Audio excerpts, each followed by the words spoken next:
Hello and welcome into the CSN studios. I'm John Boruk, and this is the final week of Real Fantasy. So let's get your fantasy teams ready for a championship weekend. We'll help set your lineups for the final week and also help you set a lineup for daily fantasy if you're still looking for one more big victory. With that being said, let's bring in our experts. Kay Adams joins us from New York. You can catch her on the NFL Network every weekday morning, and you can check her out at Hey Kay Adams. And from Roto World and NBC Sports, it's Josh Norris. Hit him up on Twitter at Josh Norris. So let's kick things off with our quick hits here. And who would have thought the first name we mentioned right out of the gate in Week 16 was Texans quarterback Tom Savage? But here we are. Savage replaced Brock Osweiler last week, and he led Houston to a comeback win over Jacksonville. And he changed the dynamic of a Texans offense that's really struggled all season long. Honestly, we really don't even care that much about Savage. No one should be playing him in Week 16, at least in a yearly league. But he did throw the ball a ton to DeAndre Hopkins, who has been a forgotten man in Houston this season. So, with Savage at quarterback and a trip to Cincinnati on the schedule, Kay, are you starting or sitting DeAndre Hopkins this week? John, just think back to July and August when we're doing our drafts. Would we ever think to ourselves that DeAndre Hopkins has more tackles, 6, than touchdowns on the season with 4. He only has 1 touchdown since Week 6. That is as many as Donald Penn has. It has been brutal. It has been rough for fantasy owners who dropped him or have benched him and have somehow made it here to Week 16. I know you're saying we don't care about Tom Savage. Oh, yes, we do, because when he came into the game in relief of Brock Osweiler, he threw DeAndre Hopkins' way 15 times. DeAndre Hopkins, say what you want about his production and his numbers, he's still a talented wide receiver, and I'm starting him against Cincinnati. Yeah, Kay, I would consider DeAndre Hopkins as a top 24 play at wide receiver, but not a top 12 play like he was drafted as, obviously, earlier in the year. And really, the Tom Savage bar is just based on the play of Brock Osweiler. Like, I wouldn't be surprised if Tom Savage goes out there and doesn't play well. And when you consider the rest of this Texans offense, they only have 21 offensive touchdowns the entire season. That's second worst in the NFL, just above the LA Rams. Again, I think the most comfortable play this week at the Texans is the tight ends. Once again, CJ Fedorowicz or Ryan Griffin. But again, I would consider DeAndre Hopkins as a top 24 play at wide receiver. Yeah, I like Kay's number, the 15 targets that Tom Savage gave him. Next, sit or start candidate Ty Montgomery, 162 yards on the ground last week against the Bears and 2 touchdowns on the heels of a 15-point fantasy performance against Seattle. But in the 5 games before that, Montgomery did not touch the ball more than 10 times in any of those contests, and he didn't find the end zone either. So, with the way that Green Bay has used Montgomery, and it's been all over the place, and Christian Michael is now hanging around to steal some touches, Josh, where do you see the split on Montgomery and Michael this week? Oh, there's no split. I think it's all Ty Montgomery. And I think Ty Montgomery's an absolute must-play this week. John and Kay, we referred to the Minnesota Vikings defense as a fantasy eraser at times this season. Not anymore, especially against the run, because since Week 6, they've allowed 120 rushing yards on average each and every week. So we know Ty Montgomery's going to get the bulk of those carries out of the backfield. There's a lot of volume because he also has receiving upside. So, Kay, even though the Vikings, the name is difficult to comprehend as a team that we want to target, I think Ty Montgomery's an absolute must-play. Yeah, this is a guy who knocked a lot of people out of their fantasy playoffs a week ago and the week before. I think he's broken out. He's cemented the job. Coach McCarthy saying that there's still a lot of different ways that they can use him. I'm not sure what those ways are, but if he's getting the volume, I love him in this matchup. You're right. This is not the Minnesota stout defense of 10 weeks ago. Over the past 5 weeks, they've allowed 5 touchdowns to the running back spot, over 4 yards per carry. He's versatile. There's a lot of upside. He is a safe play this week. And that's a great point, Kay, on that Vikings defense. Not the same one, in fact, when these two teams played the first time in Minneapolis. All right, more start-sit questions coming your way in Facebook Live. Right now, we're going to take a look back at the 2016 season. The Raiders' offense became a fantasy favorite. Injuries derailed Rob Gronkowski's season, and the tight end position as a whole was rather weak. And who could forget Julio Jones, that 300-yard performance against the Panthers? That certainly stood out. So, Josh, let's take a look back at the fantasy season. Answer this. The best waiver wire pickup was? Has to be Jordan Howard, the running back of the Chicago Bears. This is someone who only had 24 receptions his entire career in college, spanning Indiana and his time at UAB. During his rookie season, 28 receptions, right? We always talk about having the running attack and the rushing numbers, and he has that absolutely, but adding this passing element that we had no idea existed has really made Jordan Howard a week in, week out, top 12 running back option. And Kay, I'm super excited for his 2017 season. I'm so angry with you. You took all the words out of my mouth. You stick with your Carolina guys. That is my hometown, Chicago. This is true. Bright spot. He is the identity of the offense. I know that you and I didn't talk before the show. Jordan Howard is my waiver pickup of the year because Jeremy Langford, I thought the job was going to be him. Then we heard this might be a backfield committee situation. Jordan Howard, he's versatile. He's averaging 5 yards a carry. Over the past 7 weeks, he's averaging 124 total yards a game for 7 weeks in a row. 7 touchdowns this season. There's a great future for Jordan Howard, given the PPR upside. Incredible pickup for people. All right, just turned 22 years old, by the way. Wild. That's it. Wild. And don't worry, that may be the only unanimous selection that we have here amongst our list. So you're good. Kay, what was your biggest surprise of the fantasy season? I'd say not my surprise, but something that we all should have seen coming was bad Gurley. And I said it. I said I liked Eddie Lacy more than Gurley going into this season because of a couple of things. And I know Eddie Lacy didn't pan out either. But I was not as high on Gurley as everyone else because I like running backs that are in good offenses, ones that score a lot of points, like you're looking at what the Cowboys are doing with Zeke Elliott. I'm looking at Gurley and how the defenses are attacking him and stacking the box. And we kind of saw this at the end of last season when his yards per carry mark was not nearly what it was in the beginning because defenses were starting to figure it out. So Todd Gurley, I don't know what the issue is, whether it's him, whether it's the offense, whether it's defenses, whether it was the coaching, the system. I don't have the answers, but he was not the answer as a running back one in the first round. Kay, you remember that guy? His name is Marvin Jones. I think at times you called him Marvatron. Yes, I'm here to did. call him Marvatrash is what he turned into because Marvin Jones has been horrific in the last almost 10 weeks of the season. 97 points through the first 5 weeks. We all got him in the 7th or 8th round. We're super excited for it, right? Then he turns into absolutely nothing. It was a running joke on the show that we tried to get through an entire episode not talking about Marvin Jones each week because he brought him up so often.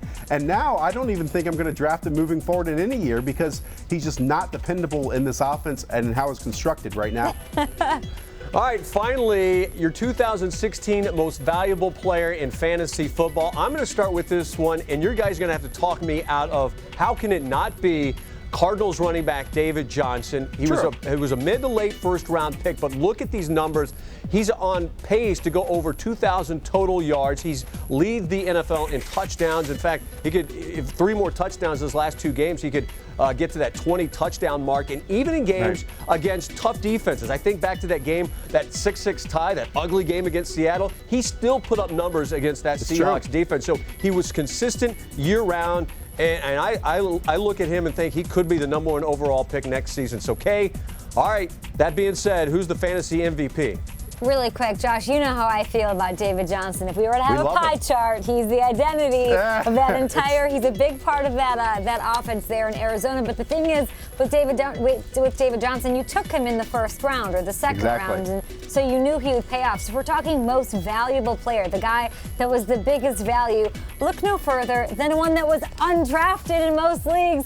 It's Matt Ryan. It is unbelievable what he has done. He is second only to Aaron Rodgers, who was taken in the first couple rounds of drafts. Last year, Matt Ryan threw 16 interceptions. He has 7 this season, the best passer rating among all quarterbacks. He's got 32 touchdowns. He's got 2 weeks to 30 touchdowns is tied for his career high in scores. He's going to surpass that because he has 2 more weeks to do it. He's having an incredible season, not even using Julio Jones a ton. What Kyle Shanahan has done is incredible. And I mean, Matt Ryan, if you picked him up off waivers in weeks 2 or 3, he's winning you your league completely. And just another reason to go late round quarterback. This year it's Matt Ryan. Last year it was Cam Newton. I'll go in the same vein, Kay, and I'm going to go with DeMarco Murray. He was drafted as the running back 18, a 4th round ADP. So while you're mentioning Le'Veon Bell and David Johnson, guys taking the top 2 rounds, how about someone taking 2 rounds later who's now the running back 4 on the season? He's been consistent even when the Titans offense at the beginning of the year was not consistent. No game lower than 12 points. And again, running back 4 on the season, and the value is DeMarco Murray at running back. Can I just say, I just did the math, and Matt Ryan is averaging less than 1 fantasy point less a game than Aaron Rodgers. Wow.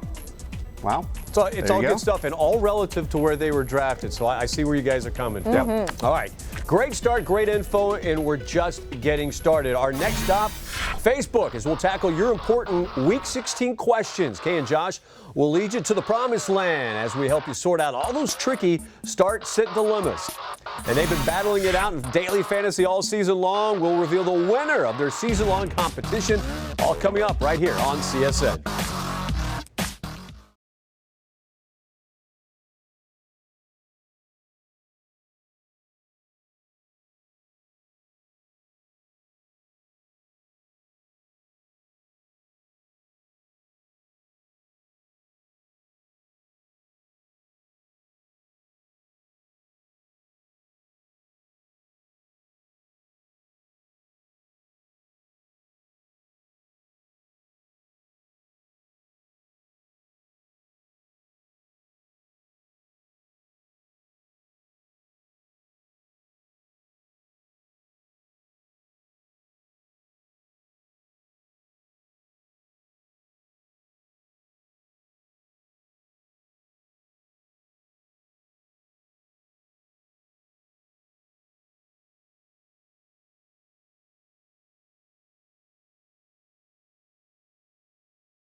And welcome back to Real Fantasy. All season long, Kay Adams, Josh Norris, and I have been taking your fantasy football questions on Facebook every Thursday, and your participation has been much appreciated all season long.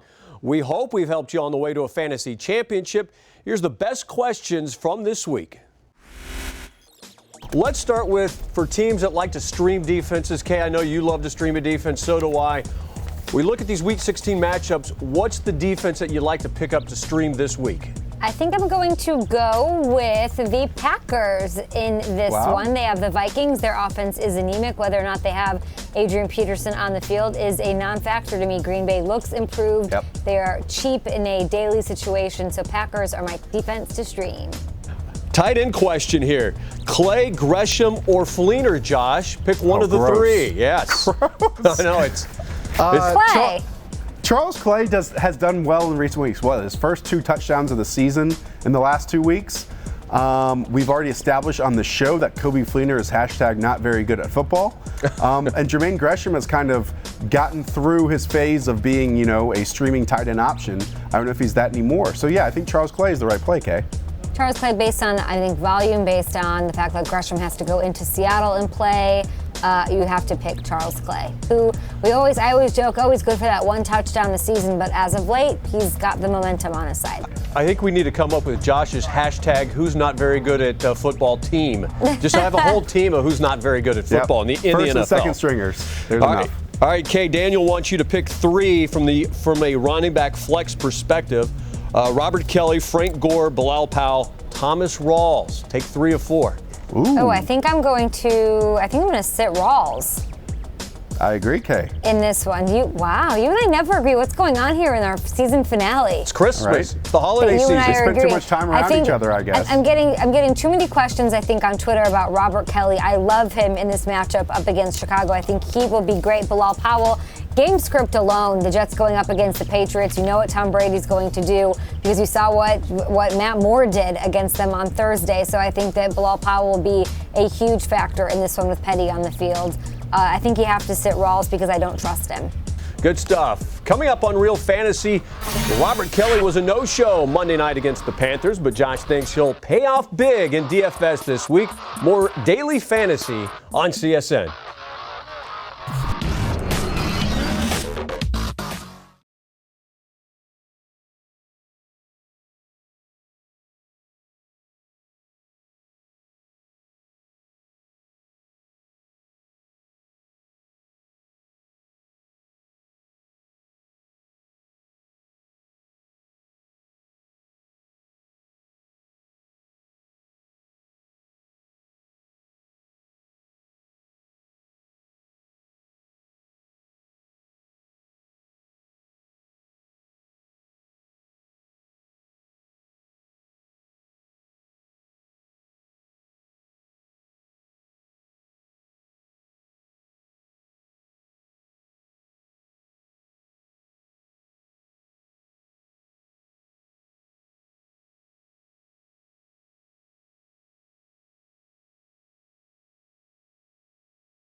Welcome back to Real Fantasy. Time now to help you with your daily fantasy rosters with our fantasy formula. And as you know, all year long, Kay, Josh, and the host have had a contest to see who could do better in DFS, and it all came down to Week 15. And by less than 7 points amongst all three of us, Josh Norris claims his sixth and final DFS win. I blame Kirk Cousins for letting this all happen.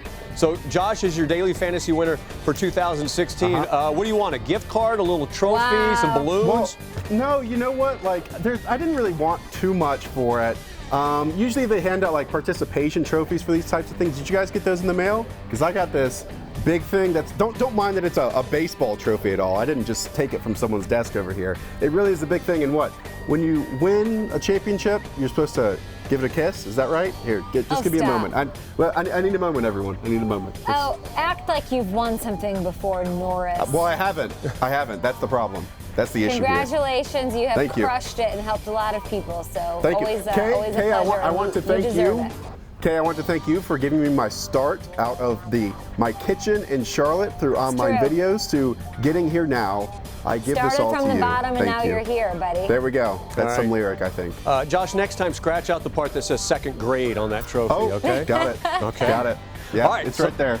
Let's start with the champion. Josh Norris thinks it's a good idea to swing big this week for Tom Brady and get Julian Edelman while you're at it. His backfield consists of LaShawn McCoy and Robert Kelly. Delaney Walker makes his first appearance as Josh tight end. Kay believes in Phillip Rivers in Cleveland. She'll take McCoy along with Todd Gurley. Antonio Brown is her big money wide receiver. He joins Marquise Lee and Tyler Lockett as her wideouts. And here's my final team. I like Drew Brees back in the dome. Gurley as well against that 49ers defense. Jordan Howard will join him in the backfield. And look how cheap DeAndre Hopkins is, $6,400. You guys talked about him. I'm taking him. That's a full $2,000 cheaper than at the beginning of the season. And I'll also go with Hunter Henry in Cleveland. So if you like Rivers, pair him up with Hunter Henry. All right, so Josh, Robert Kelly was a non-factor Monday night. Redskins don't seem like they're committed to running the ball, so why go with Fat Rob this week in Chicago? He's cheap. Well, he's super cheap because that price didn't change after Monday Night Football, right? Just $5,800. If he gets 12 points, that's a return on value immediately. And earlier in the season, the Bears were playing at a high level on the defensive side despite having a lot of injuries.